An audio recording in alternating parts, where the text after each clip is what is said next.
Hello, everyone, and welcome to the very first episode of the Ruthless Aggression Era Podcast. I am your host, Mel Matt, and joining me tonight are Ambrose Alley.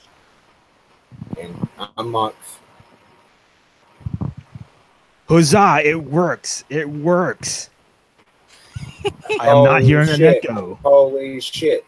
Holy shit! Like everybody that is watching the stream right now, you would not believe how many times we had to retake it, and it was for the dumbest reason. It was my fault because I had the YouTube page of the live stream open while simultaneously doing this, so I was hearing my own echo. But we don't have that problem anymore, so now we can do this as needed, as scheduled. Right on. I'm so excited right now. I'm honestly really jazzed up to talk about Vengeance 2002, and I think it's an interesting podcast. It's an interesting event to talk about because it's what I consider to be the first ever pay-per-view of the Ruthless Aggression Era, and I guess we can talk about what this era is, how this came to be, and this was around the time where I started watching. I started watching around WrestleMania 17, which is considered the end of the Attitude Era. Definitely so, because business kind of went down after the Attitude Era. It wasn't as successful as it was during that prime, during that era. And after the Attitude Era, they started doing they did the invasion angle, which is I think that's all that needs to be said about that. Sucked. Yeah, it was a big flop. And so after the invasion angle ended at Survivor Series 2001, we sort of it was sort of like a transition era. I think I would say we weren't quite there just yet. It was just a bunch of things that were happening, like Ric Flair, being co-owner along with Vince. And several months passed. And I think what really kicked off the Ruthless Aggression Era, I think, was the fact that Stone Cold walked out. Stone Cold walked out, I believe, about a week or two before King of the Ring 2002. And that was like a huge blow to WWE because, Stone Cold, even though he wasn't the top guy anymore, not really, because guys like Triple H and Rock were, I think, on the bigger pecking order, and even Hogan had come in and done more than him. So Stone Cold at that point was like a mid carder. He was like a mid carder. Like even at WrestleMania 18, he was smack dab in the middle of the card on there. So he wasn't the guy anymore, and that's why he walked away. What really drove him to walk away was they wanted him to lose to Brock Lesnar in a King of the Ring qualifying match on Raw, and he felt that wasn't the way to go. He felt that the way to do it was build up this match, because Brock Lesnar versus Stone Cold, that could be a money match. It really could be a money match. If with the proper build, it could work. I mean, I don't know about YouTube, but I think it could work. It could, and I think Stone Cold's pretty much confirmed that he wanted to build to that story. He didn't want to just. I think they wanted him to. That to happen on a Raw or something, but he wanted we're gonna have Stone Cold versus Brock. I believe that's how the story goes, and he wanted more of a build to him versus Brock.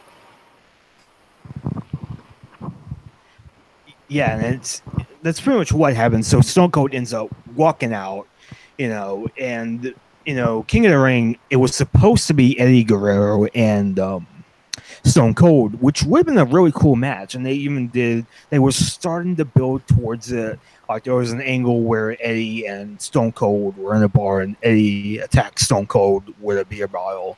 And it was going to be a cool angle, but then Stone Cold walked out, and pretty much the entire landscape changed.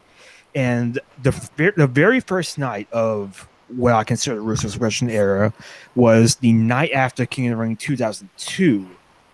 And this is pretty interesting because Vince has all these superstars lined up in a around the ring, and I don't know, maybe it's just me, but the Raw roster, it just felt like it was so thin. Like I don't know, like it was just like there was no big stars in this lineup aside from maybe a few, but it just didn't feel like it was a star-studded roster at least at that point in time. I don't know, maybe it's just me. It's not just you. Go ahead. Sorry. I was just going to say the same thing that you were going to say, Mox, that it was not just you. It just, they didn't know how to cope once Stone Cold walked out. And so I think they did, it was thin, but I also think with Stone Cold walking out, who was a massive draw, it just kind of deflated everybody's enthusiasm to be there. Yeah, I mean, Stone Cold leaving was a huge blow, and I don't think that can ever be like understated. Because even when Stone Cold was still more or less a mid Carter, he was still one of the most over people in the company. Still, he was still getting big reactions. His merch was still selling. He even had the "what" chant. He was still riding high. But as far as his position on the card and his booking, it really left a lot to be desired, I think. And so we got some stars, and there are a few like genuine stars. Brock Lesnar he is a star at that point. He's a rising star. It's obvious that's who they're putting all their money into, because he just won King of the Ring, and as a result, he's going to be in the main event of SummerSlam for the undisputed title. And we have Rob Van Dam as well, who's the Intercontinental Champion. The Hardy Boys, Taker was still around. He wasn't there, but he was the champion at that time. So there are a few stars there. There are a few major stars, but by and large, there isn't really that one huge superstar, that people want to see. And so that night on Raw, Vince McMahon starts off with a speech. He's like, how I became one of the most successful businessmen in all of sports entertainment. You know what it took? It took ruthless aggression. And he says it 50,000 times. Like 50,000 times in that segment alone. Like he goes up to like people like Bubba Ray Dudley and Brad Shaw and guys like that, even Rob Van Dam. Who has that ruthless aggression? I want you to show me. And I so heard that in Vince's voice.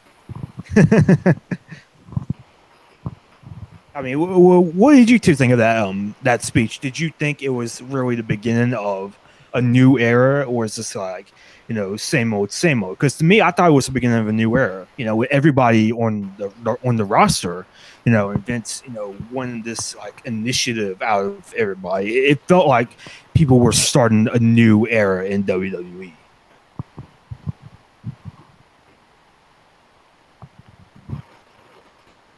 I saw a personally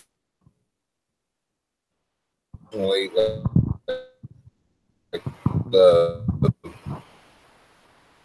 before the attitude called the guard, if you will, guard per se, as far as but we'll go with the direction.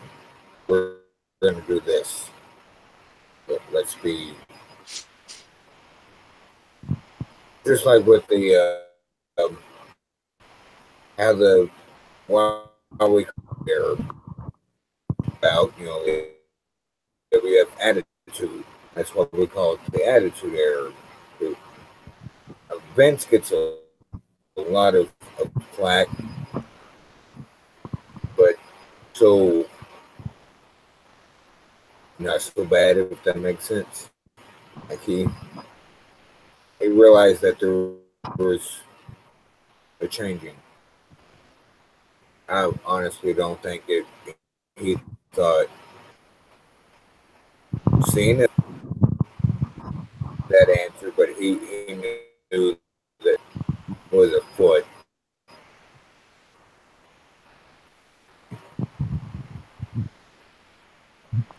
Yeah, I mean, think. going. Oh, go ahead. No, no, you can go on. I was thinking. I think Vince just wanted to one up it now that he wanted to do something. Well, what's more violent than attitude?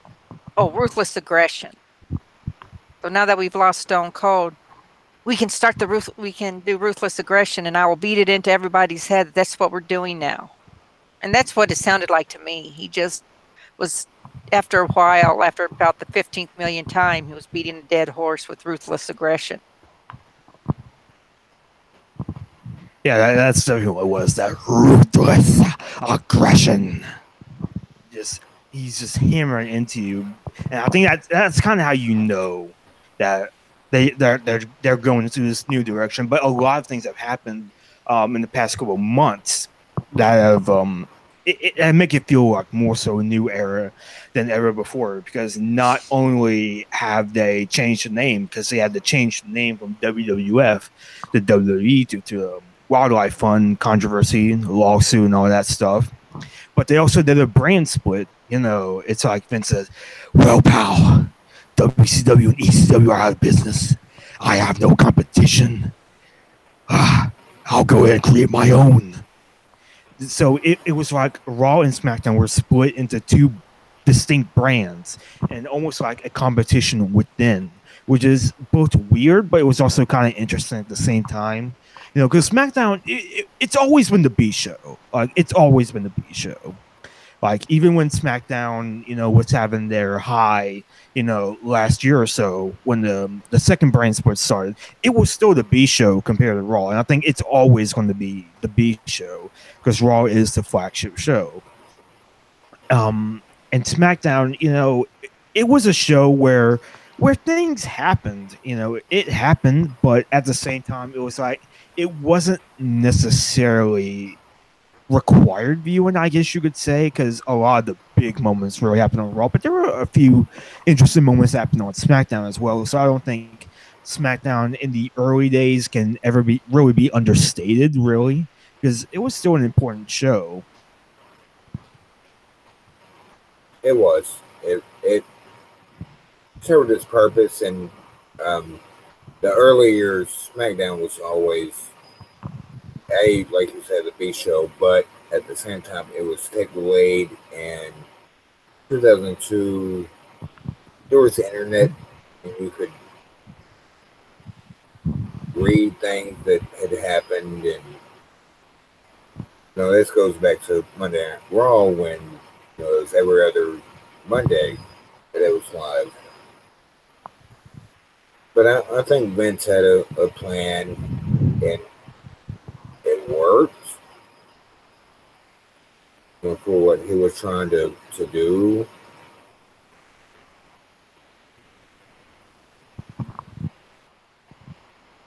Yeah, I mean, it's certainly interesting. It's an interesting time in WWE as it is, and so that's when we move on to Vengeance 2002, which in my opinion is the first ever Ruthless Aggression Era, because it's the first pay-per-view that took place after that speech. And so the intro, I find the intro really funny because it really it makes a point of portraying Ezekiel 25:17, which is like and you will know my name is the Lord when I lay my vengeance on you. And all I could think of was Pulp Fiction. That's all I could think of.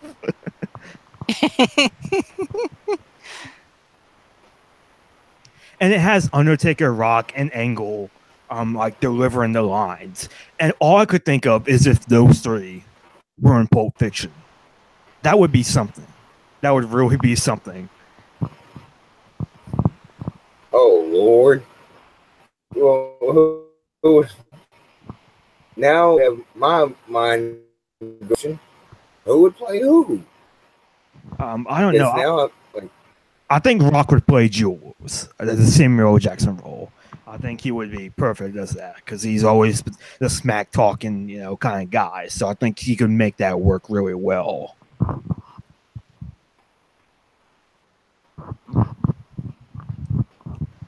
The Rock says, "You know what stopped these bullets? Divine intervention." Oh, it's true. It's true. It's damn true.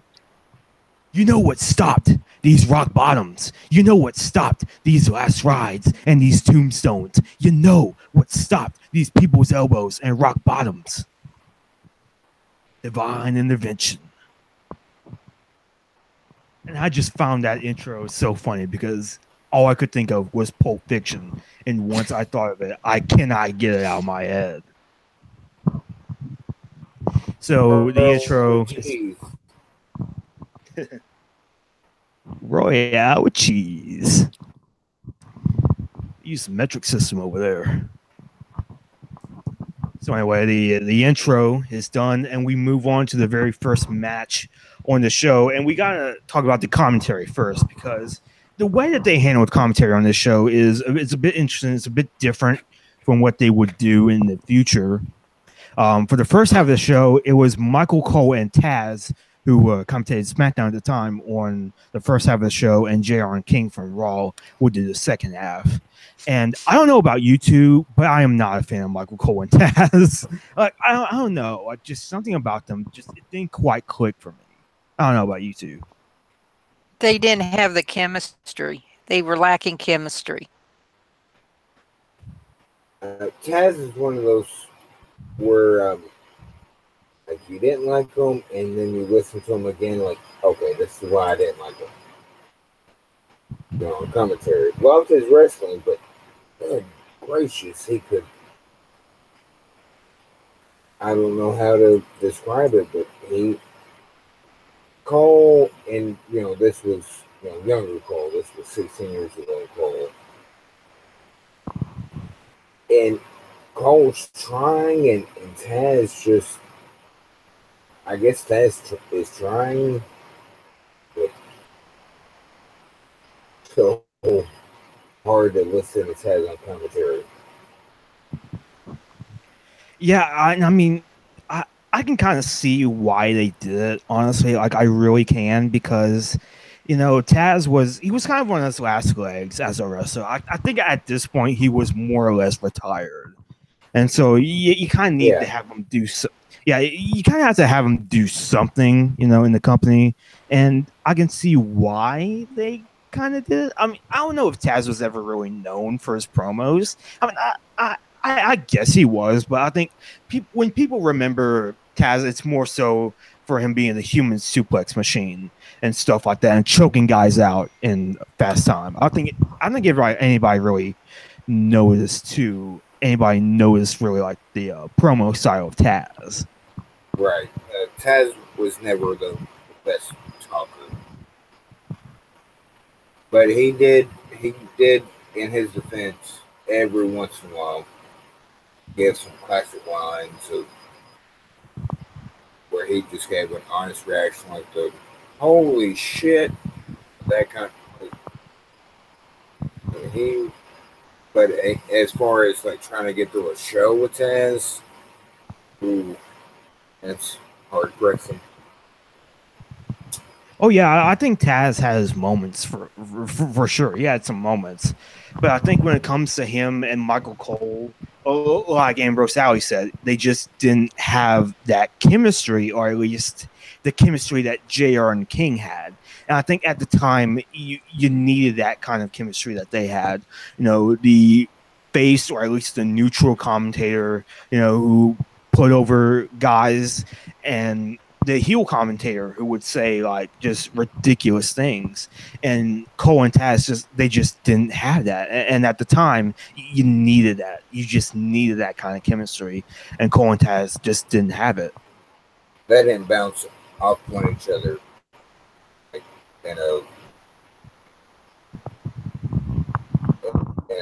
Not a syllable, but like they they didn't like and then a revival or it was just like man the other one ignores that was even sad or like you say chemistry. There's no back and forth, no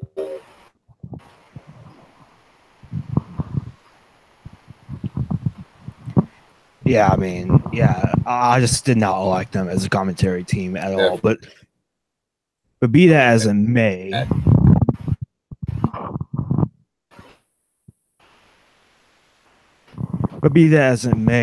let's go into the very first match of the night, and it's a pretty interesting match that we have here. It's going to be Chris Benoit and Eddie Guerrero versus Spike Dudley and Bubba Ray Dudley in a tag team tables elimination match. And in this match, it's interesting for a lot of reasons. Because Eddie Guerrero and Bubba Ray Dudley were starting a feud because Bubba Ray Dudley interfered in Eddie Guerrero's match against Ric Flair at King of the Ring. And as a result, Eddie lost. And Chris Benoit is a weird kind of thing with him at this point in time because he was appearing a lot on TV, but he wasn't wrestling just yet. I think he was starting to come back from that serious neck injury he had a year prior, but he wasn't really wrestling much up to this point. I don't think Vengeance was his very first match back, but it was one of his first matches. His very first pay-per-view match back. Yeah. And Bubba Ray Dudley is also at a weird point in his career right now because this was during the time where they separated the Dudleys for a brief time. Bubba Ray Dudley went to Raw and Devon went to SmackDown and became Reverend Devon. So Bubba Ray Dudley is kind of at a crossroads in his career at this point in time. I mean, he mainly wrestled in like the hardcore division, which, kind of figured.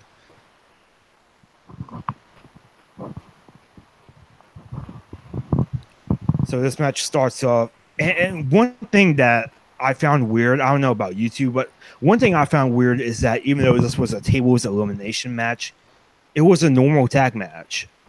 Did that throw any of you two off? Weird, not weirded out, but like they both of the team had to be through a table, not just one, like we're accustomed to now. Like it had to be both. That was I saw it live and I've seen it, but I haven't watched it in a long time. But that threw me off. Okay, both participants, both tag partners have to go through a table.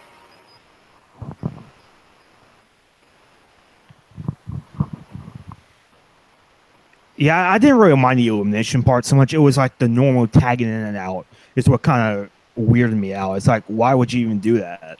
I feel like it kind of, I don't know, it felt like the match never really was able to get a proper momentum going. I think it really should have been like a brawling kind of match, not just a normal tag match. It should have been a tornado tag match, I think. Right. Oh yes, it would have been great as a tornado match. So yeah, the match starts off, and Benoit and Guerrero just out of the gate, just dominant. Bubba Ray gets a few licks in, but for the most part, it's all Benoit and Guerrero. God, that crowd hated Benoit and Guerrero. Eddie sucks. Oh, they hated them. Yeah, this crowd, and Vengeance is live from Detroit, Michigan, in the Joe Louis Arena, which recently got closed down just last year or so. It's an arena that WWE would often visit, and this event actually did happen on a really cool day. This event actually happened on my birthday, believe it or not. This took place on July 21st, 2002. My 7th birthday. Oh wow. But what? Okay. What a great 7th birthday present. Oh yeah, Rock winning the title for the 7th time. Hey, we're not there in the match yet, so or the card yet. we're, No we're spoiler not there alert. just yet. I mean, I think we all know what happens. Well, true. Well, maybe you never know. Actually, I don't know if people were expecting Rock to win. I mean, I think maybe because Rock was doing the Hollywood thing, so maybe like this was like one of Rock's first like big matches back after WrestleMania, so maybe. But I don't know. We'll get to there. Oh, Go on. yeah, we'll talk about that later. But if I'm mistaken, which I usually am, I believe this was his first match back after a certain movie. But we'll talk about that later. Yeah. But good lord, the crowd loathed Chris and Eddie. I mean, and they weren't even trying. They just after them.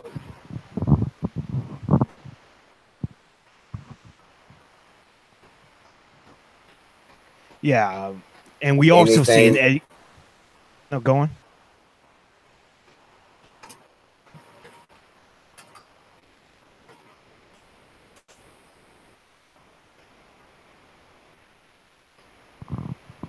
I mean, I was going to say that we do see an Eddie Guerrero mowed my lawn sign in the crowd. What I was going to say is that it.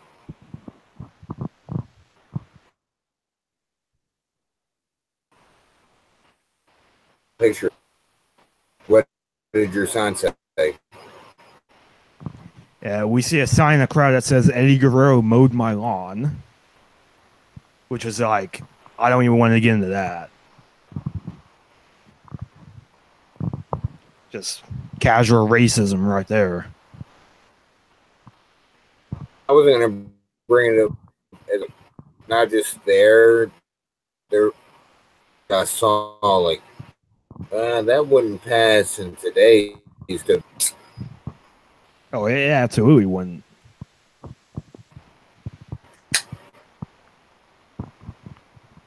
So yeah, Benoit and Guerrero just dominate the match for the most part, and we do get some good near table spots. Like when we do get the tables come into play, you know, we actually do get some really cool. Like they almost go to the table, but they quite don't.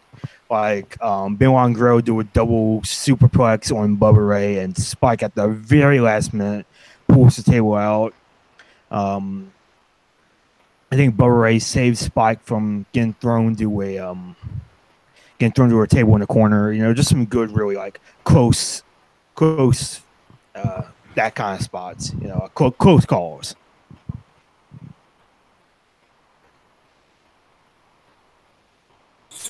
Certain the table.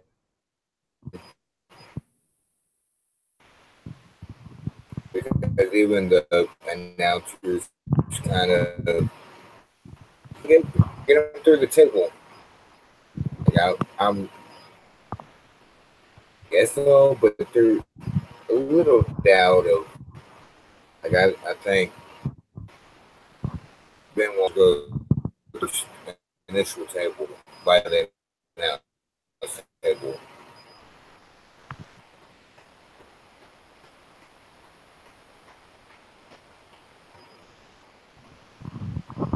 Yeah.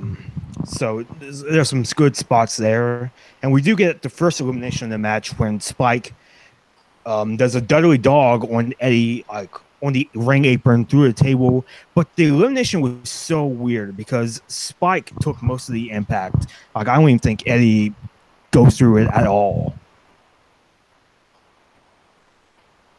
I was gonna bring that same thing up. Like, dude, you hurt yourself more than you hurt Eddie.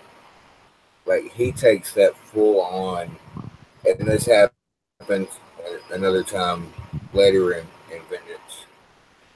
But like, dude, that you took the brunt of that.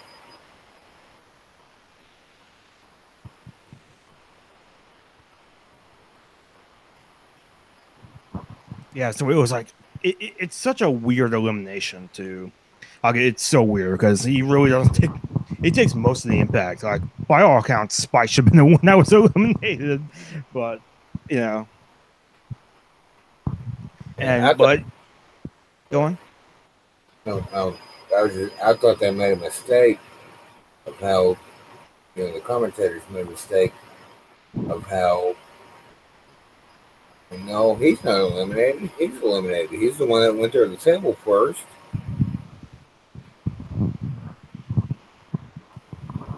Yeah, it was a weird elimination for sure.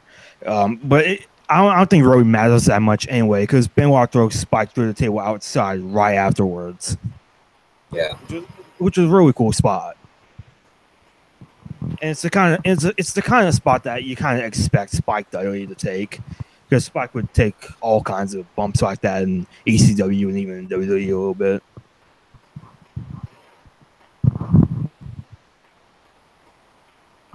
And we get the finish when Bubba Ray WWE Bubba bombs Benoit through the table to win. I thought this was a really solid match. I don't think it was really anything special. It should have been a tornado tag match. There was an awkward elimination spot, but I think at the end of the day, it was an entertaining open. There's really nothing major that I have to complain about, but I do think there were some things that could have been better for it. What did you two think of the match? I wasn't much into tag matches at the time, but all in all, at the time when I first saw it, I enjoyed it. I didn't really think it was weird and should have been Texas Tornado, but once I got more experienced and learned a little bit more, then I saw it as it was a good match.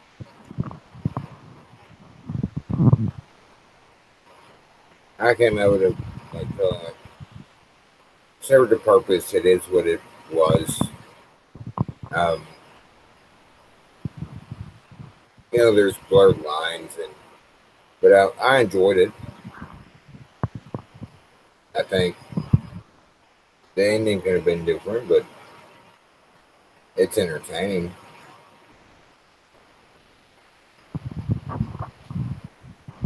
So then we cut backstage and see the Cheshire Smile grin of Raw's brand new general manager, Eric Bischoff. Eric Bischoff is the new Raw GM, and I don't know about you two, but I would say that Eric Bischoff is my favorite authority figure in WWE. Like probably even more than Vince McMahon. I think that's how good he was.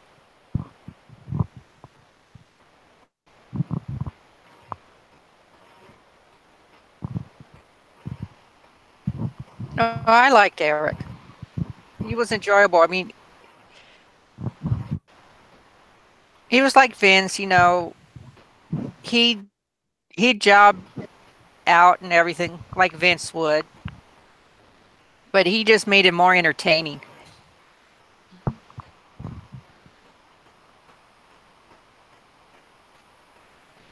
That you just what's he gonna do next? The heel persona so well.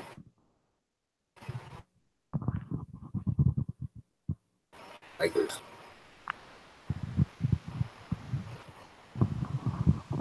Yeah, I mean, I loved Eric Bischoff as Raw GM, and it's funny when you think about it. Like Bischoff really wasn't GM for that long. He was really only GM for like a few years, like 3 or 4 at the most. But he really made the most of his moments, really.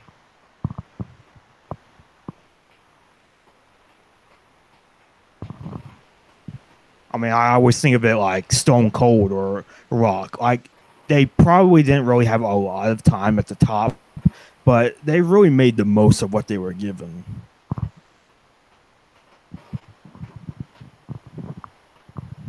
So we see Eric Bischoff, run into Triple H in the hall, and and they're doing this big thing tonight over which brand Triple H will sign with. Is he going to go to Raw or is he going to stay on SmackDown, where he was drafted in the draft extension, the brand split? So it's kind of an interesting thing, but it also feels really out of the blue.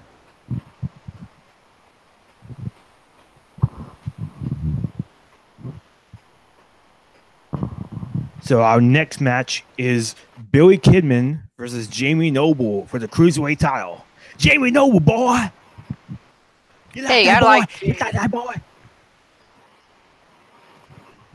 I really like Jamie Noble's Cruiserweight title run here. I thought I liked the trailer trash gimmick he had. I just thought he was really entertaining, especially with Nydia. I think Nydia really added a lot to his act. One of my notes is, but I had completely forgot about Nydia until I saw Nydia. Like, oh yeah, Nydia. Like I don't know how to describe it once. Like, oh shoot, yep. And of course, yeah, we'll just leave that for the conversation. But I completely forgot, but like time error and how she played a role in that time frame. Oh, Nydia! I marked a little bit. Yeah, it was a pretty interesting gimmick. Nydia, I believe, was from the very first Tough Enough season. So they used her here, and Noble and Kidman have a pretty good match. It's a really fast-paced action to start, and Kidman is in control for the first half of the match. Then Noble, the match spills over to the outside, and Noble ends up using Nydia as a weapon to gain the advantage, which is it's always like a good heel move, you know. Like every heel seems to do that whenever they have a female valet. Well, of course. They have to do something with their valets. Oh, they did not come out right.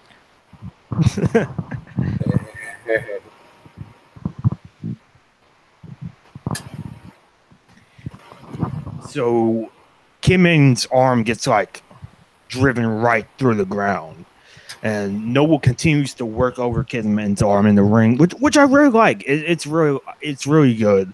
I really like that they're trying their best to get some psychology into this. I like how they are trying to tell a story about Noble targeting Kidman's arm. I think they do a pretty good job here.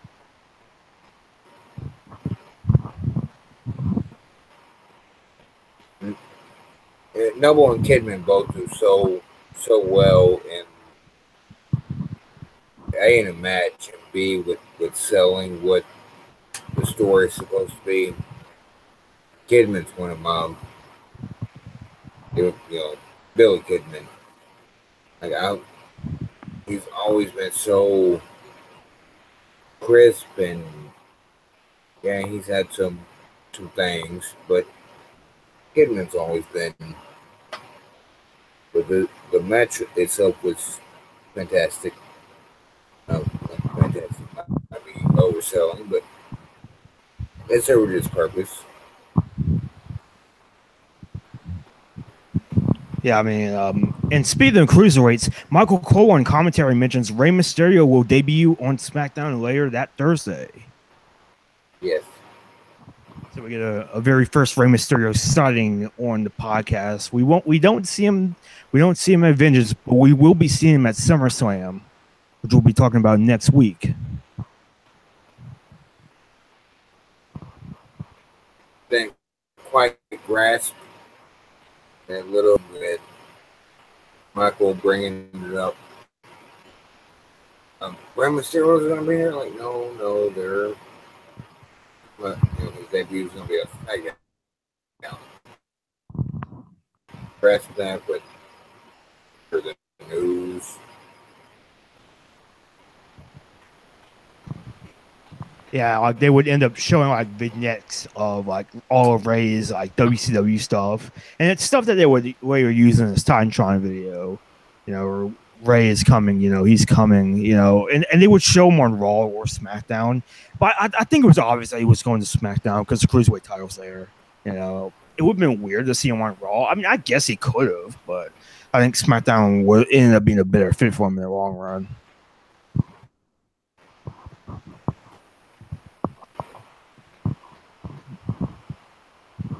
So the match continues on, and we get some pretty good spots here. Kidman hits an X Factor reversal for a near fall.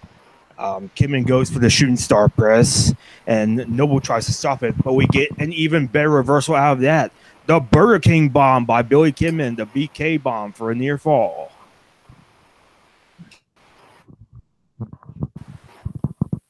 And Kidman tries to go for the shooting star press again, but again, another near fall. And then finally, Noble hits the Tiger Bomb for the win. So this was a pretty solid match. I thought it was really unique that Jamie Noble got a clean win for a change because, at King of the Ring, he had to use Nydia to cheat. This time, that wasn't the case. He actually did win clean, which I think says a lot about how they're pushing him at the moment. I thought this was better than the opening match with Benoit, Eddie, and the Dudleys. And some trivia: this isn't the last time that we'll be seeing Noble and Kidman wrestle for the title on the podcast. They will have another match down the line at a pay-per-view, so we got that to look forward to. And Mox just disappeared. Yeah, I noticed that. But yeah, I'm a big Jamie Noble fan. I've always loved Noble. And I enjoyed this match immensely. And so what if it was a clean win? Sometimes your heels can win clean. It's not as much fun, but they can.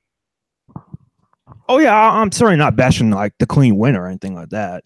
I just think it's just interesting that they had him do that. I think it's pretty neat that they let him win clean.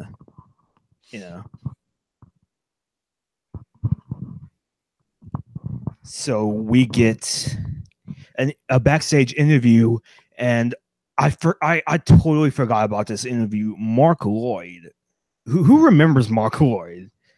I don't. I vaguely remember him, and I'm not sure. Like in this era of backstage interviewers, I am not sure which one is worse, Mark Lloyd or Todd Grisham, because I can't stand either one of them. I think Mark, because Todd you can remember. Yeah. I just thought that both of them were just really bland. They didn't really have much of a personality, Yeah.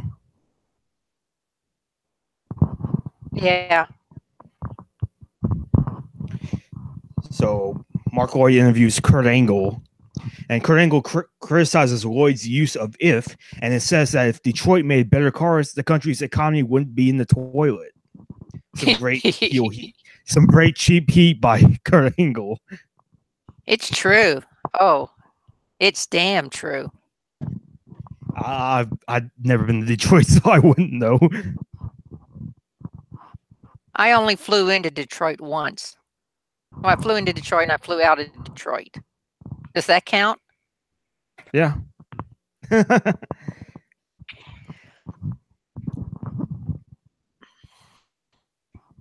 So Brock and Heyman end up confronting Angle, and this is, I believe, the very first time that we have Angle and Brock confrontation. It almost seems like they're foreshadowing to WrestleMania. I don't know if they were doing that match far back here. I doubt it, but I mean, you never know. And regardless of whether or not it was an interesting way to kind of foreshadow like these two are going to face off one day. Well, I'm not going to go into how I feel about Brock, but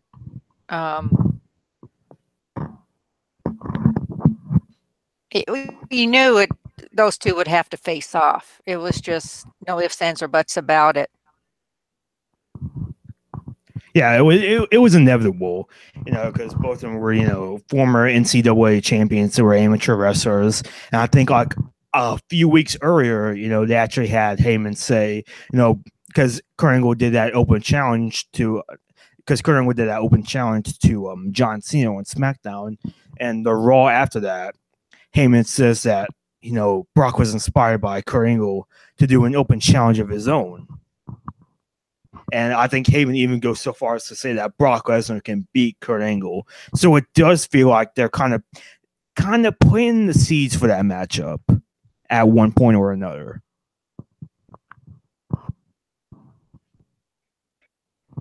Yeah.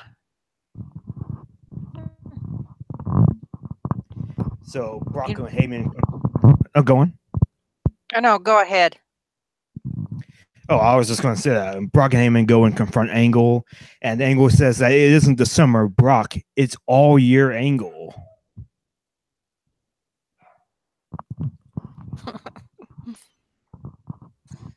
Angle did have some good lines. Oh, yeah. And I think this is one that it's kind of underappreciated, I think. How that didn't make a t-shirt, I have no idea. Hashtag all year Angle.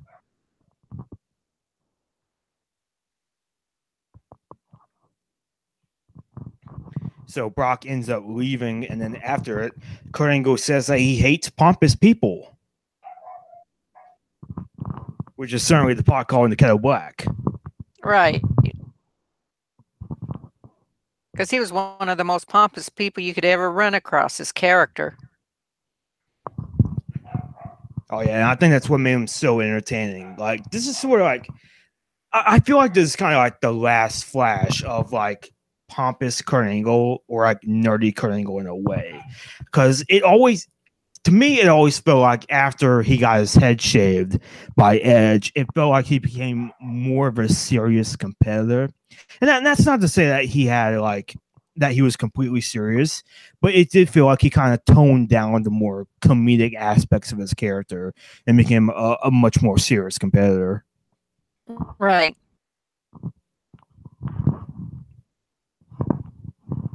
So the next match is Jeff Hardy versus William Regal for the European Championship. Yes, and I'm a big William Regal fan. Yeah. Yeah, and like I completely forgot that Jeff Hardy was a European champion.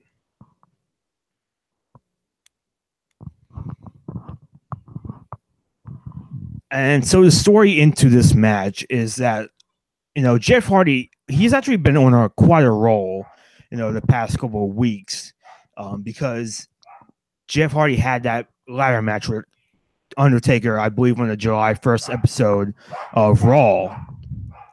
And and he didn't win the undisputed title, but he came really close. And I think that match is what made Jeff as a solo star. Yeah. And he couldn't have done it against anyone better than Regal. Yeah, I mean, I think Jeff, as a solo star, I think it's a lot of wasted potential. I think, at least at this point in time, because he would go on to have a lot more success once he came back around 2006. But at this point in time, I'm just like, man, if Jeff had stayed clean, he really could have had a career. Oh, yeah. You would have had an awesome career. And this match actually does have a bit of an interesting story going into it, because the week after that undisputed title match with Undertaker, Jeff Hardy ends up winning the European Championship from William Regal on Raw. And, the big story going to this is that the European title meant so much to William Regal that when Coach interviewed him right after, he immediately started crying. Oh, yeah.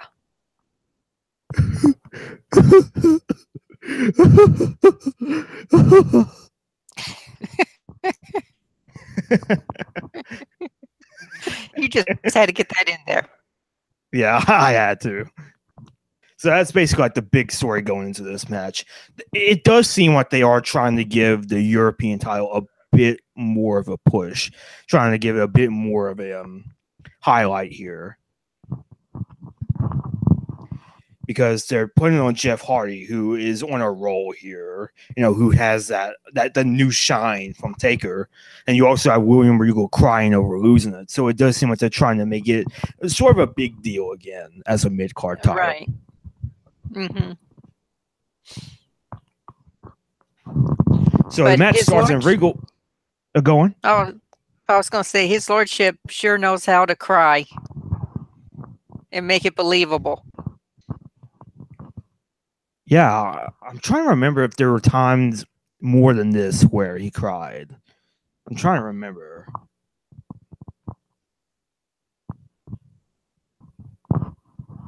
I don't know if there was, but in any event, Regal does have the area advantage to start things off. And Jeff does make a comeback, and the two brawl outside. And was it just me, or did Jeff seem a bit sloppy at times during this exchange? Oh, he did. He wasn't as crisp as he normally is. You get to see that in some of his more flashier moves. Yeah, he tries to do like kind of like a baseball slide to William Regal, but he doesn't quite get all of it. And when he goes up on the barricade to do that thing that he does, he almost loses his balance a little bit. So it does feel like Jeff isn't as crisp as he usually is. So right. And it does feel like this is sort of the beginning of the end, because his ring work is slowly starting to deteriorate, and that's why he got released by WWE just not too long after this match.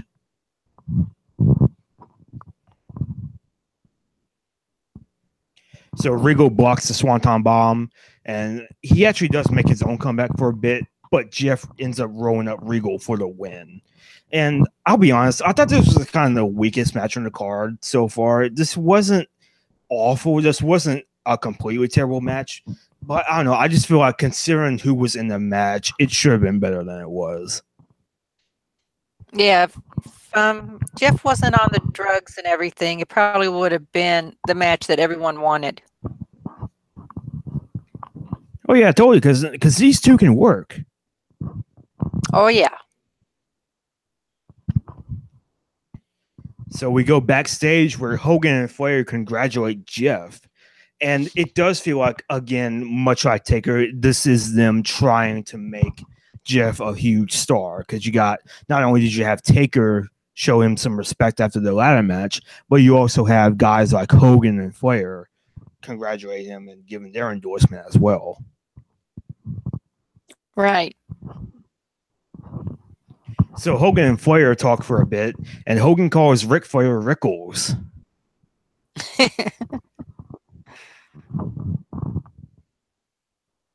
Like he was Mr. Potato Head or something. Well, Hogan is Hogan. Yeah. Oh, yeah. So Hogan and Flair joke about Hogan doing a Swanton Bomb and missing and falling on his butt. And they talk about Bischoff and Stephanie as GMs. They say it could be the greatest thing ever or the worst thing ever. And Flair says Bischoff could either own the company or run it out of business as GM.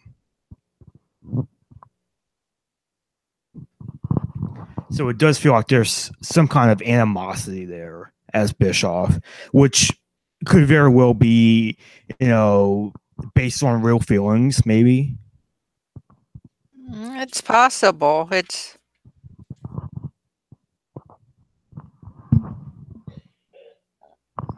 So the next matchup is Chris Jericho versus John Cena.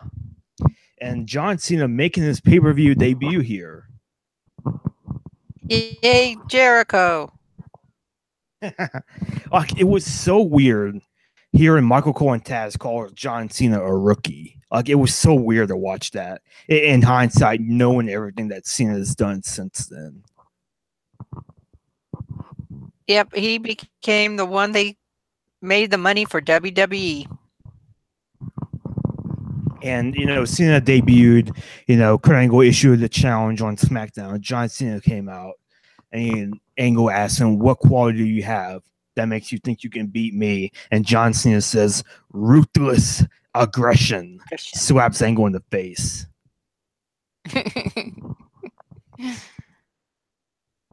And Angle and Cena, they had a competitive match. They really did. Like, there were times where it felt like maybe Cena might win.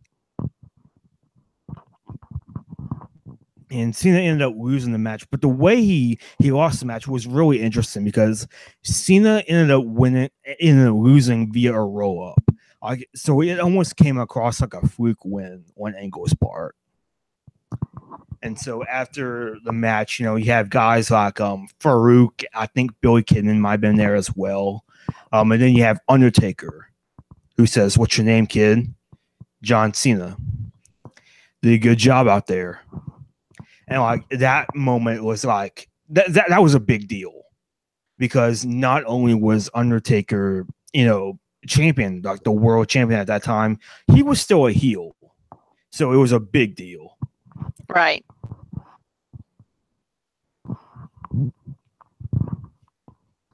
So, John Cena, I know you have a match with Undertaker later on in this podcast. So don't say that you've never faced off against The Undertaker because you have. But he never faced him at WrestleMania. True. Doing the same crying bit that Punk did. Yeah. I mean, WrestleMania Vengeance, there's not really that much of a difference.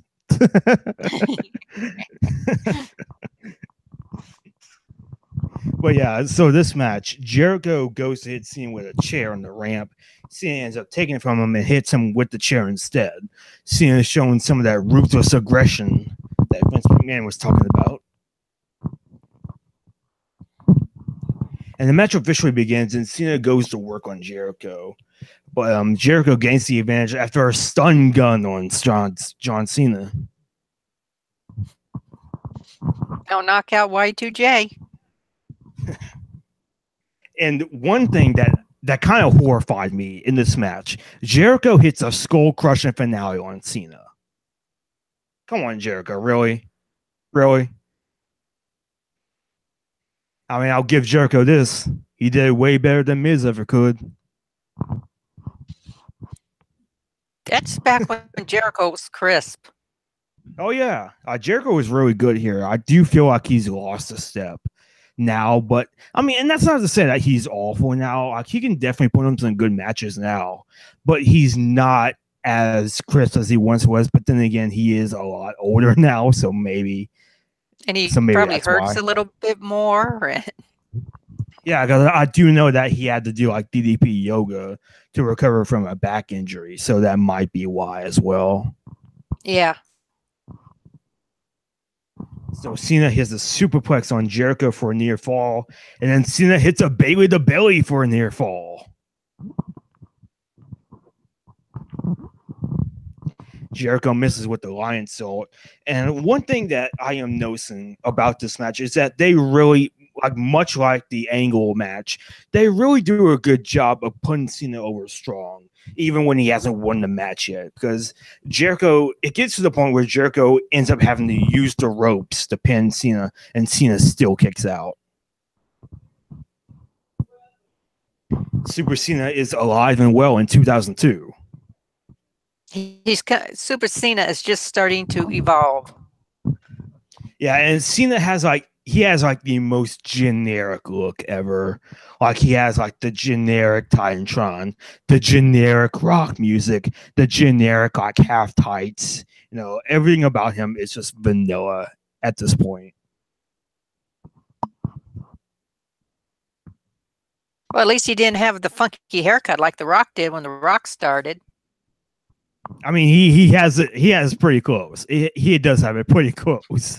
I do think that even Vince, even wasn't happy with John Cena's hair when he came up to the main roster. I think I do remember hearing that story. I think.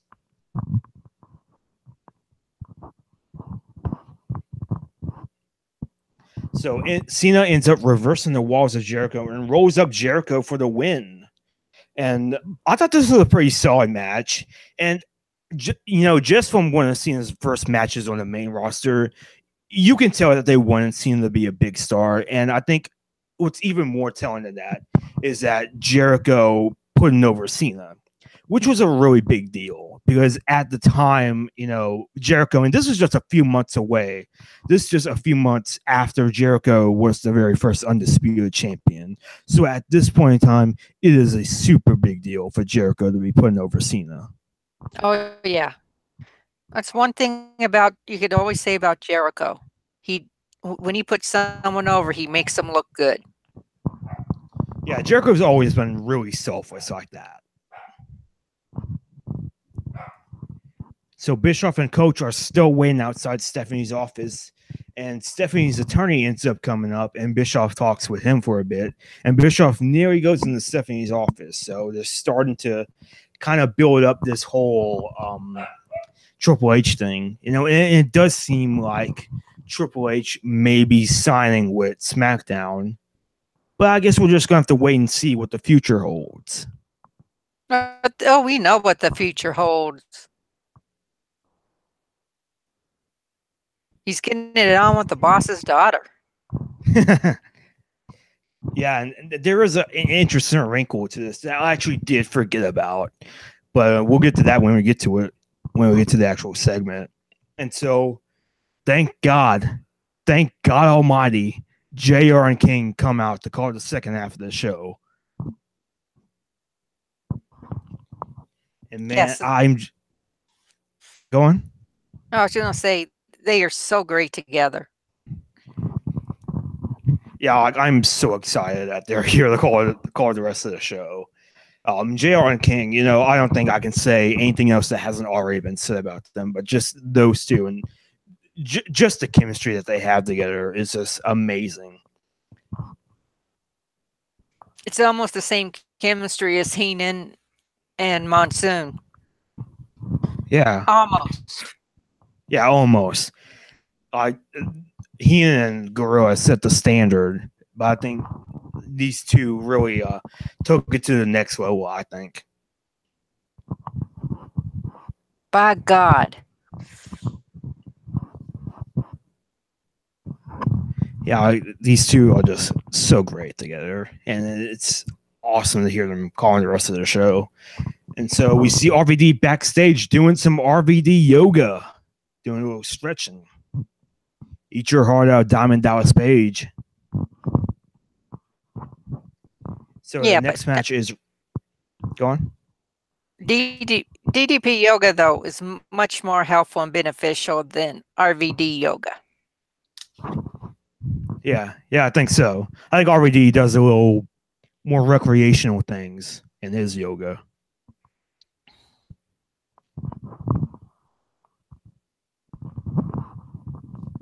So, next match is Rob Van Dam versus Brock Lesnar for the Intercontinental title.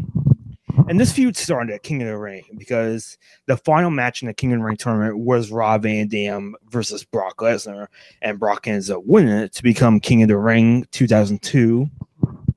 And the next night on Raw, RD interrupts Brock's King of the Ring coronation, and RD ends up hitting the Van Terminator on Heyman a week before on Raw, which I believe was the very first Van Terminator he ever hit in WWE.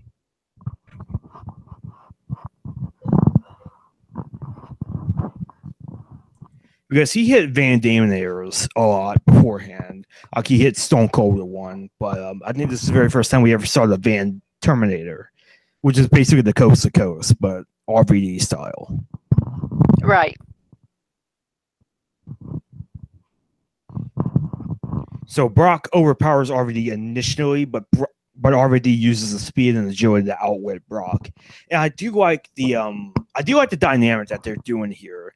I do like the dynamic of the smaller face going up against the powerhouse heel, which is a dynamic that you see a lot of, but I don't think it ever gets old. David versus Goliath. Right.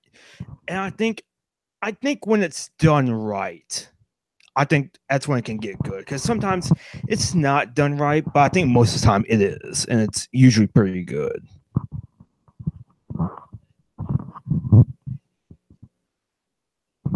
And Brock ends up power slamming RVD on the outside, and it's a pretty brutal spot. JR describes Paul Heyman as a large hemorrhoid on the lips of life. And I love that line. I just love how pretty much every character or in WWE just hated Paul Heyman. Like none of them could stand him. Like even the heel commentators are like, this guy's no good. Right. Like I think the only people that actually like Heyman are the clients that he's managing, and even then it's a big stretch, maybe.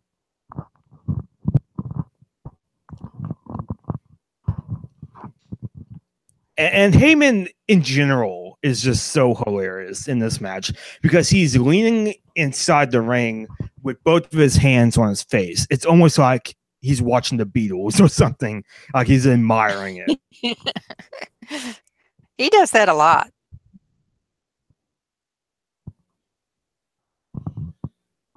Lean in the ring with his hands on his face. Yeah, I think so. I think this was like the first time I really noticed it, though. At least in this particular era, anyway. He might do it now, I think.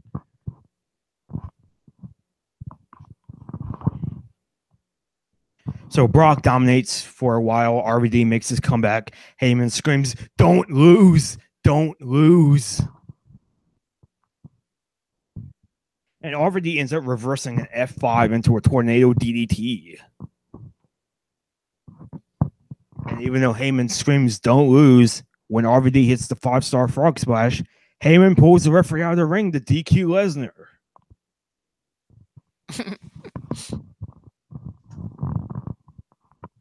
I mean, like a pinfall loss or submission loss, that's no good. But a DQ loss, no, that's fine. That's totally fine at all. Yeah, that doesn't look so bad on the record. No, that follows you around for the rest of your life. Yeah, and one thing I just found so funny is like Paul Heyman and Charles Robinson, who's refereeing this match, get into a shoving match, and Charles Robinson starts pounding on Heyman. Oh, he just goes to town on him, just punching him right on the ground. I just found that so funny because you never really see a referee do that. Refs had a little more leeway back then. Yeah, it doesn't seem like they're really allowed to do much now. To the point where I don't even think they even say the referees' names now. Because back then, you knew like everyone. You knew like Mike Chioda and Charles Robinson, Earl Hebner, guys like them, Nick Patrick. Now I couldn't even tell you anybody now. I know I think Chioda's still there. I think Robinson's still there. I think I know Danilo, who was in NXT, Drake NXT. Those are really the only referees I know nowadays. Right.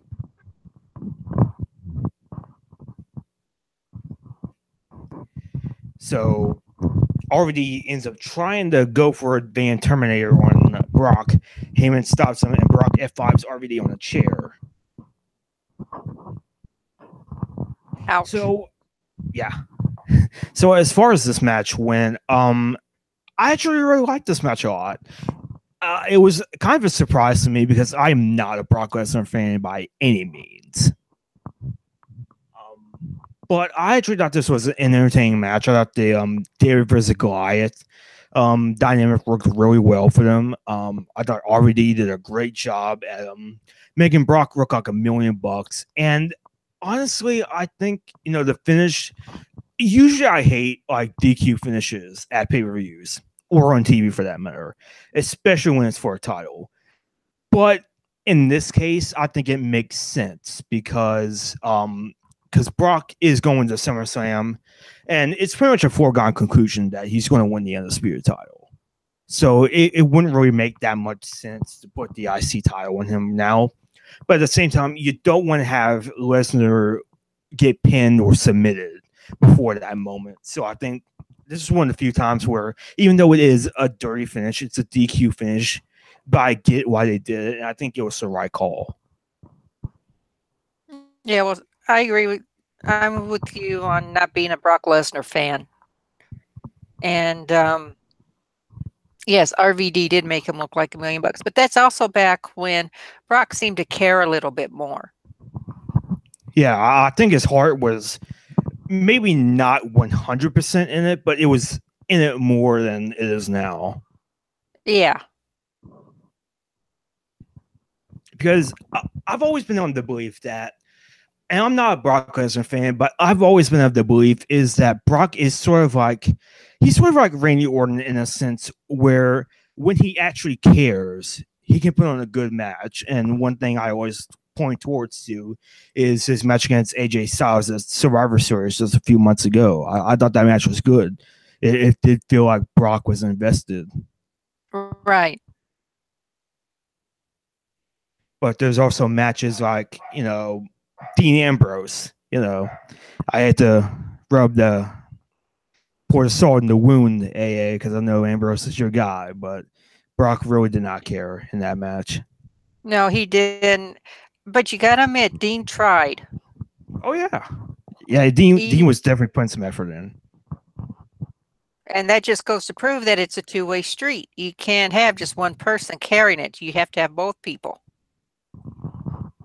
Yeah, it's like the saying goes, it takes two to tango. Right. I mean, but Dean tried. Yeah, I mean, and sometimes a person can carry another person to a decent match. Like AJ Styles and Jinder Mahal. I don't think it was as good as everybody made it out to be, but I did think it was a decent enough match. I think Styles can get a good match out of everyone, but that shouldn't always be the case. Right. So we move on to backstage, and Triple H and Stephanie walk out of the room. And Bischoff learns that Triple H and Stephanie signed their divorce papers and that Triple H hasn't made up his mind over who to sign it with. And this is one angle that I actually forgot about. I forgot that in storyline, Triple H and Stephanie were divorced for a while.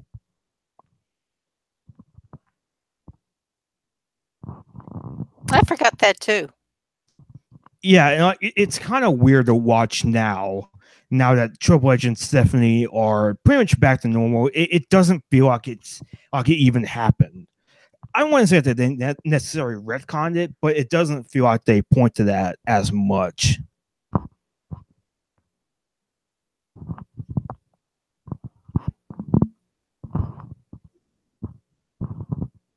So the next match is Booker T versus Big Show in a no DQ match.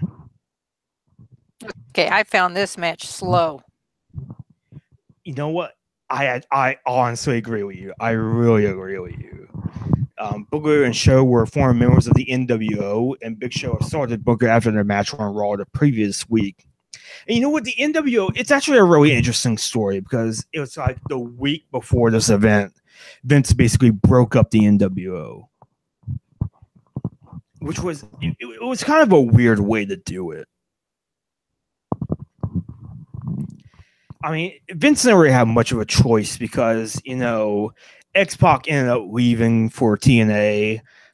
Both Booker T and Big Show got kicked out by Shawn Michaels, Nash towards Quad. So there was like nobody left. And so they pretty much had to do it. I do remember Vince coming out to the NWO's music and saying, "I hope you enjoyed that music because it's the very last time you will ever hear it." So this is a couple of NWO running buddies, former NWO running buddies, and Booker goes on the offense, but Big Show overpowers him, and Big Show Falcon punches a chair. And the two brawl at ringside, and Booker actually ends up scissor kicking Show through the Spanish announce table. There goes the Spanish announce table again. And honestly, I love that spot. I absolutely love that spot. Like Booker T just running across the JR and King's table and scissor kicking Big Show through the Spanish announce table. I just thought that was a really cool spot. So Booker T ends up scissor kicking Show after a low blow and hits the Harlem Hangover for the win. And honestly, I will always mark out over the Harlem Hangover.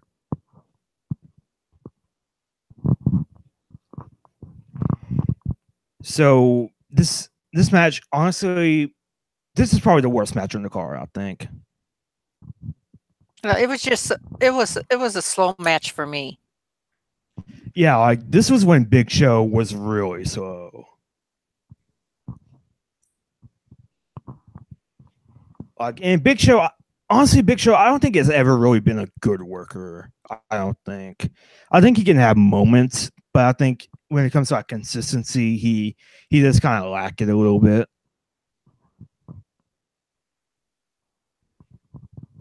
It's possible.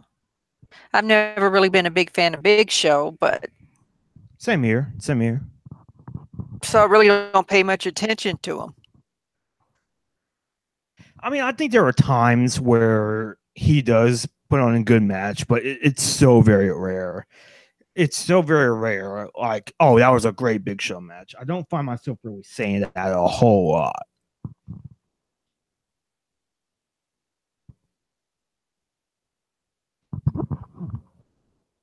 So yeah, like this was a bit slow. And I mean, I thought Booker was impressive in this match. It did feel like Booker was sort of like putting effort into it. I thought. Well, yeah, it was. I think I dozed through this match. Honestly, I don't blame you. I really don't blame you. So we go to WWF The World. Now that's a blast from the past. The World was WWE's like kind of restaurant / nightclub. I never went there. Like I never went there. From what I heard it wasn't really all that great. I've always heard that the food was terrible.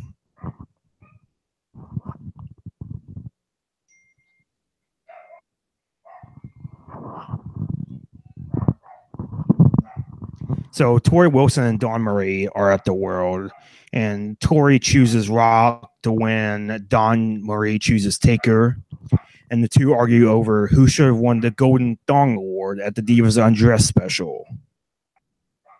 Oh man. Yeah, this was that era of women's wrestling, unfortunately. Yes. And like, you know, I always choose to keep this particular era in perspective. Like when we kind of complain about the way that the women are booked now, and it's certainly not perfect, you know, but I always count my blessings that it's not like this. Right. Like, say what you will about the women's battle royal. Is it a random match? Yes. Is it a match designed just to get everybody on the card? Yes. But you know what? At least they're actually wrestling.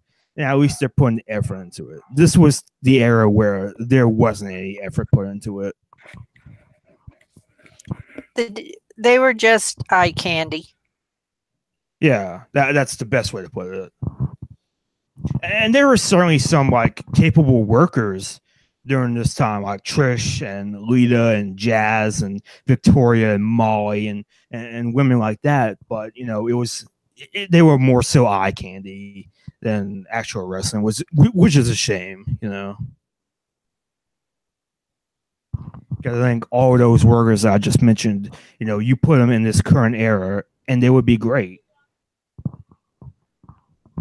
Yeah. So now it's time for the big segment in the show. Triple H comes out to make his decision over where he will go to Raw or if he will go to SmackDown. And Eric Bischoff comes out and he pretty much apologizes for interfering in his personal life with his divorce and stuff. And he says that, you know, his personal life will never be a factor on the main card or on Raw. and he says that he's been talking. He says like for the past 2 years, I've made a name for myself in Hollywood. I can get you movie deals like The Rock. I even have a sneaker deal. Like just for the record, I would wear Triple H shoes. Like I would. You would, huh? Yeah, I would. I just remember I don't think you like Triple H very much.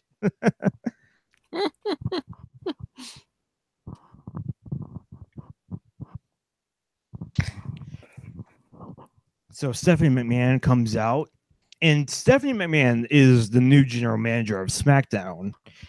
And Stephanie, for me, at least at this point in time, I always felt was like the polar opposite of Eric Bischoff. Because Stephanie McMahon, I don't know, I was never into Stephanie as GM at this point in time. I don't know about you. I've never really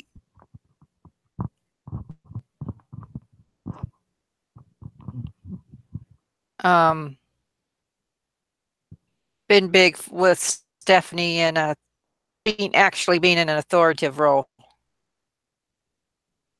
in front of the camera. Mm-hmm. I mean, especially at this time. I mean, now really the only problem with Stephanie is that she never gets her comeuppance now, but I think she can be a good heel. She just never, learns her lesson or anything like that. But I think at this point in time, I just could not buy Stephanie as a GM, mainly because, she was trying to, because her theme was like all grown up now. And I just could not buy it because Stephanie still had like the high squeaky voice that she had when she was with Triple H. And right. I don't know. Just for me, I just could not buy it. It's like she wasn't all grown up now. At least in a sense, like a more mature one. If that makes any sense. Mm-hmm. It does. She's SmackDown GM now. Yeah. All because of who Daddy is. Yeah, like Stephanie's theme was actually a bit different here. It wasn't the same version that she would later go on to use. It was like some kind of different mix or something like that. So Stephanie McMahon comes out and says that despite their divorce, she stood by him for the previous few years of his career and that they could be unstoppable as purely business partners. And Stephanie ends up bringing up Triple H and WCW and how Eric Bischoff apparently said that Triple H had no charisma, which was true because Triple H was in WCW for like a year or so as John Paul Levesque, I think. All right. So Triple H initially goes with SmackDown and Stephanie, saying that he wants to go with the devil he knows rather than the devil he doesn't. But who should appear but the Heartbreak Kid, Shawn Michaels? HBK. HB Shizzle. Former leader of the NWO, Shawn Michaels is able to convince Triple H not to go to Raw, and he ends up encouraging him to go to Raw so that they can reform DX, which they do end up doing the following night on Raw. Then Triple H turns heel. So this is like the real beginning of Triple H and Shawn Michaels' feud. So Triple H ultimately chooses Raw, and we go back to Mark Lloyd. Mark Lloyd interviews Rikishi about Triple H going to Raw, saying that it's disappointing as Triple H was a mentor to SmackDown Superstars, but says Triple H has to do what he has to do. I mean, and Rikishi and Triple H, they have a long storied history. I mean, Triple H put up Rikishi to run over Stone Cold Steve Austin. Hashtag never forget. And over on the Raw side of things, we get Goldust and Booker interviewed by Terry Runnels. And honestly, I actually really like Terry as a backstage interviewer for Raw.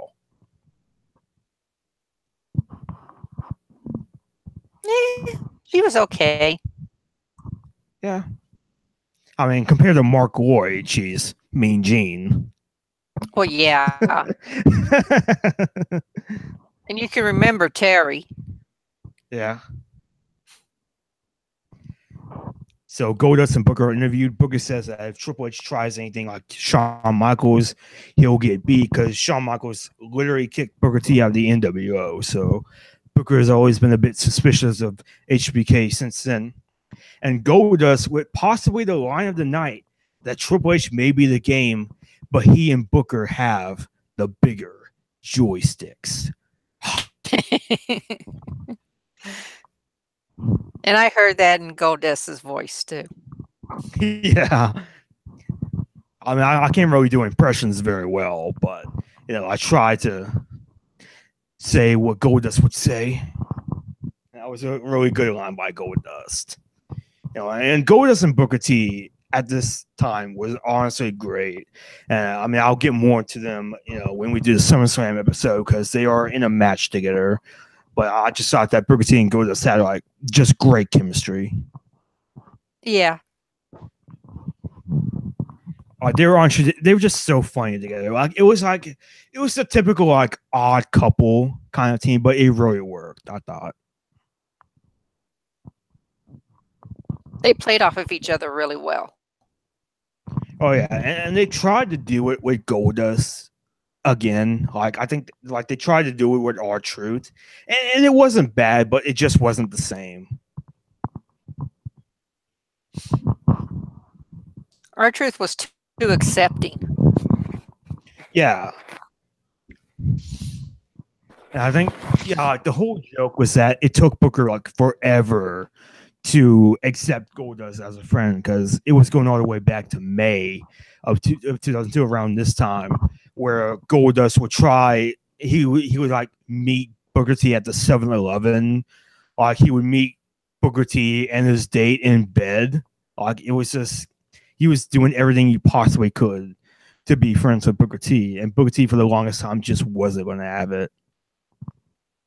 Well, you gotta admit, the way Goldust was going about it too, just yeah, because it was during that time where Goldust was slowly turning face, because he returned to WWE at the Royal Rumble, and he was still a heel. And this was during this time where Goldust was he was kind of blurring the lines between face and heel, I would say. yeah. So our next match is Lance Storm and Christian versus Hulk Hogan and Edge for the tag team titles. And Edge saved Hogan from Jericho several weeks back. The next week, they won the tag team titles from Billy and Chuck on the 4th of July episode. And while all this is going on, Lance Storm, Test, and Christian have formed a stable called the Un-Americans, which is this anti-American stable. I mean, say what you will about Jinder Mahal and his anti-American shtick, but it gets results. It really does. It does get over. It's the cheapest amount of heat possible, but it does work. Yeah, but it comes off better if the person has the chemistry and the charisma to pull it off. Right. And not everybody had that. Rusev did the foreign heel gimmick wonderfully. Yeah. I thought Rusev was great as a heel because not only was he a foreign heel, he also had someone like Lana, which, say what you will about Lana, but she is great on the mic as a heel. Oh, yes. Especially when she was with Rusev.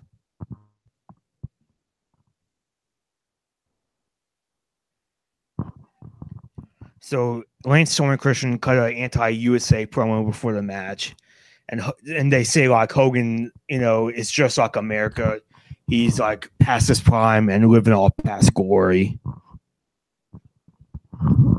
And so Hogan and Edge make their entrances. And one thing I love about Edge at this time was that he used the Rob Zombie song as his theme song. Never Gonna Stop. Like that was absolutely perfect for Edge. Edge was a showman. Oh, yeah. And honestly, I prefer Never Gonna Stop over Metalingus. And I like Metalingus, but I'm a huge Rob Zombie fan, so that goes into the equation as well. You metalhead. Indeed, I am. I absolutely love Rob Zombie's music, and his movies. His movies can be hit or miss. Mostly hit, but sometimes a miss. I wasn't a fan of Wards of Salem, but that's neither here nor there. And Hulk Hogan. Go on. Oh, I was just going to say, I totally forgot what I was going to say. I had one of those moments. Brain farts? I had a sometimers. Yeah, I had a sometimers. So Hulk Hogan is insanely over here. Like, the crowd absolutely loves him. And this was one thing I kind of took for granted, because I didn't really realize that Hogan was that over back here. I knew he was over. I didn't know that he was that over. And I feel like most of it is due to the fact that he used Voodoo Child by Jimi Hendrix as his theme song.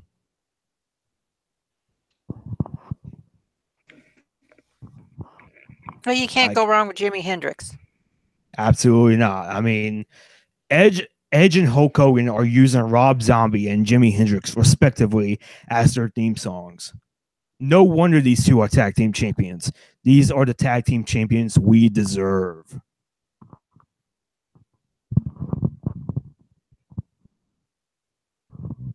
So Hogan throws Christian out of the ring to start things off, but Storm and Christian double team Hogan. But Hogan would have meeting of the minds on the Un-Americans. So, and it's a back and forth match for the most part. And I don't know about you, but it was both weird and cool to see Edge and Christian wrestle each other. It was strange, because you're so used to seeing them together. Yeah, and they're like about a year removed from the breakup angle that they did. And both of them have gone on to become solo stars. Maybe Edge a bit more popular than Christian, I would say. Yeah, Edge he was a little bit more of a showman. They both had charisma, but Edge had more of that showmanship ability. Yeah, like Edge and Christian are both great wrestlers. I absolutely love both of them. But I think Edge, like you said, had just a little bit more charisma to him. Yeah. And he had nicer hair. Oh, yeah. Definitely. So Test ends up interfering in Big Boot's Edge, but Edge is able to kick out, and Rikishi ends up running Test off. Edge scores a spear on Storm, but Jericho nails Edge with one of the titles and helps Un-Americans win. So overall, I thought this was a pretty good match. Un-Americans got good heat and worked well as a tag team. And it advanced Jericho's feud with Edge, because Edge and Jericho were feuding at the time, and Jericho even put Edge out of action for a few weeks after he slammed the chair into Edge's arm. So that was a good advancement of the storyline. But it does suck that Edge and Hogan's reign was short-lived. So I thought it was a pretty good match. I thought it was one of the better matches of the night. What do you think, A?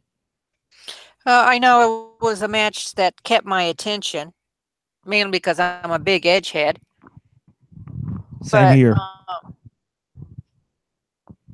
And I just love watching Edge in action. But it was very entertaining. I enjoyed it. It was one I didn't sleep through.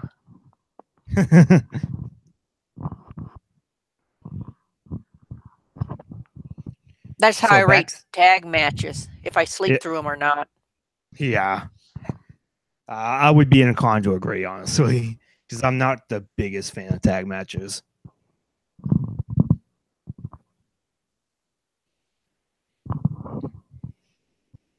So backstage, Bischoff talks to Angle about signing with Raw and says that he'll talk with Bischoff later. And Mark Lloyd stooges off to Stephanie, and Stephanie says she's disappointed about Triple H signing with Raw, but she'll win the war, and when the time is right, she'll rip Raw's heart right out. And there is a bit of foreshadowing there. Because what happens after SummerSlam, but we'll get to that when we get to it. So now it is time for the main event. The Rock versus Kurt Angle versus Undertaker for the undisputed title. So The Rock returned and interrupted Taker's match against Triple H at King of the Ring, nearly cost him the title. Angle and Taker have a screwy finish for the title in the 4th of July edition of SmackDown. And so a triple threat was made, and that's how we got to this point. So Taker and Rock attack Angle to start, and I love this opening because Rock and Taker are all just talking trash to one another, and Kurt Angle is just like this little kid. Go, look at me, pay attention to me. Me and Taker and Rock just clock each other. No, they clock Angle and just start beating him up, and I just love that opening. I thought it was a great way to start the match. Yeah, take out the annoying kid. So Taker and Rock begin brawling, and Angle throws Taker into the steel steps, and then Angle and Rock brawl, and Angle takes Rock to Suplex City. And the first half of this match is basically it's like the typical triple threat, formula. Like it's always like take one guy out and two start fighting, and take the other guy out, and then that one comes back in the match and brawls. It's that kind of triple threat match at the beginning. Yeah, and I personally don't like multi-man matches for a title. Yeah, I know that Taker's minion doesn't like matches like that as well. A little shout out to the TM. And I mean, I do think that multi-man matches can work. I think it depends on the storyline and the situation and the consistency of them. Like something like Fastlane recently, like that did not work. It felt really forced. It was ridiculous too. Yeah. But something like, I don't know, like this or one of the Elimination Chamber matches, I think that can work. Well, this one, there was really a story to it with these three going at it. There was, it was more than just whining about I want a chance or whatever. They actually had feuds going on with each other. Yeah. So Rock chokeslams. Go on. Oh, go ahead. So Rock chokeslams Taker, Angle interrupts the count, and Angle Rock bottoms Rock. And I love how this match has basically become everybody just hits everybody's finishers on each other. I just thought that was a great little wrinkle to the match.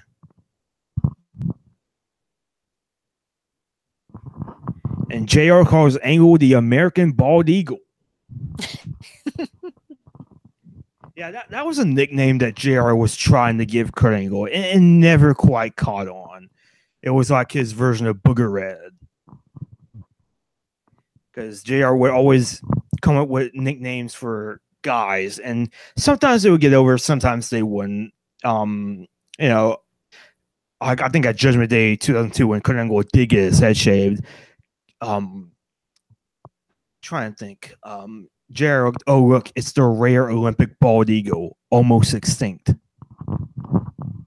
So he would always try and get little nicknames like that over. It never worked all the time, but I always appreciated that JR was trying to get people over.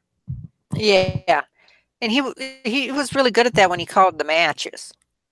Yeah, and it was never like distracting or anything like that. I think it really fit perfectly. And I loved it when King would get off on a tangent, JR could bring him back. Yeah. And that was something that, that happened at WrestleMania 20, which is going to be somewhere down the line. But it did happen during Victoria and Molly Holly's match. I'm not going to go into exactly what was being spoken, but, that's neither here nor there. But, it was Jerry Lawler, so let your mind roam free. So Taker hits an angle slam on Angle, and Rock interrupts. Rock hits people's elbow and Taker. Angle goes for the pin, but Taker kicks out. There's just so many spots in this match that are so great. Like, Angle gets busted open somewhere along the way. I'm not really sure how I felt about that, because this wasn't really like a hardcore triple threat match. I mean, they would end up bringing a chair into it, I believe, but it was never really like a wild hardcore match. No, it was a good match. It was definitely great to watch. Yeah. Especially coming from someone who doesn't like multi-man championship matches.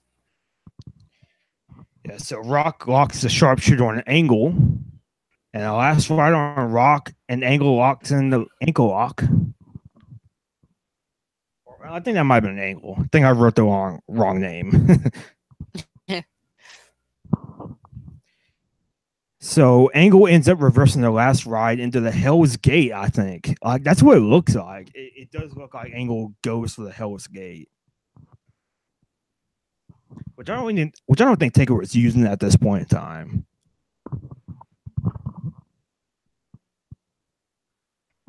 So Rock Bottom on Taker, and Rock finally scores Rock Bottom on Angle for the win. Taker tries to interrupt, but it's too late. Rock wins the title. This was a really good match. I really enjoyed this match. Probably one of the best triple threat matches ever in WWE. I think it was certainly the best match on the card, I thought. Oh, yeah, it was entertaining. It was a good match. You weren't sure at times who. It wasn't really telegraphed who was going to win. It kept you on the edge of your seat. I felt like Rock was going to win, maybe, because Rock was doing all the Hollywood stuff at that time. So I felt like maybe they were going to put the title on him to kind of get more attention. But yeah, it wasn't really telegraphed. It did seem like really anybody could win. So overall, what'd you think about the show? All in all, I enjoyed it. I enjoyed it more now than when I first watched it, because I was a lot younger and didn't have a foggiest clue what was going on. But now that I've educated myself, I enjoyed it a lot more. Honestly, I think you liked the show more than I did. I thought this was honestly kind of a mediocre show. Like, honestly, I feel like this was a one-match show. I thought, like, there were some good matches throughout it. Kidman and Noble in particular. The opening match was decent enough. The tag team match was good, but other than that, but with the exception of the main event, there wasn't really like that. There wasn't really anything memorable except for the main event, I thought. I guess I just enjoyed it because I understood it better than when I first saw it. Fair enough.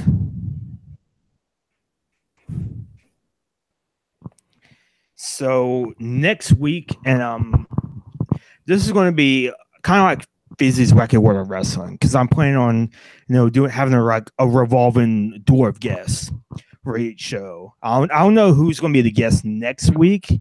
But who knows? I'll try and find someone. I'm sure you can find someone. Yep. Hopefully. If there's anybody on Cage side who has experience with SummerSlam 2002, just let me know.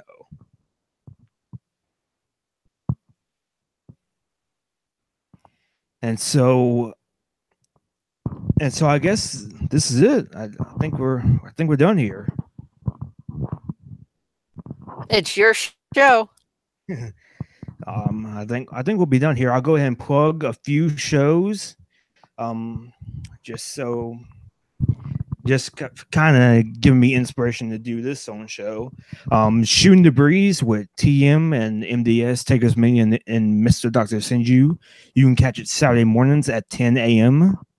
I don't know what time zone. I'm bad at time zones. Eastern. Yeah, Eastern. Thanks. Fizzy's Wacky World of Wrestling has just made its own comeback, and you can catch it. I don't know I don't know if it has a set day. I'm trying to remember. I don't know. Fizzy's Wacky World version 2 is back. Yep. And Two Guys One Sport, I believe it's every Thursday, I think. Yep. Yep, every Thursday. And of course, last but certainly not least, Violent Wrestling Podcast, which is hosted. Go on. Yeah, which we'll get back on track here once we figure out a few little technical problems we've been having. Yeah, Violent Wrestling Podcast with Mox and Ambrose Alley. And finally, I just want to thank one other podcast that really made me kind of inspired me to do this own podcast, which is the Attitude Era Podcast. It really inspired me to do my own podcast on the Ruthless Aggression Era. So definitely check those guys out. Really entertaining podcast. So I think that does it for us. No, thank you for having me. I enjoyed it. Thank you for being on. I really appreciate it. I don't know where Mox went, but thank you, Mox, if you're listening, for being on here. Yeah, I really appreciate you and Ambrose Alley being on this week. And thank you all for listening to the very first episode of the Ruthless Aggression Podcast. That does it for Mel and Matt. That does it for me. I'm Mel Matt. She's Ambrose Alley. Somewhere is Mox. And thank you all for listening. And I'll see you next week.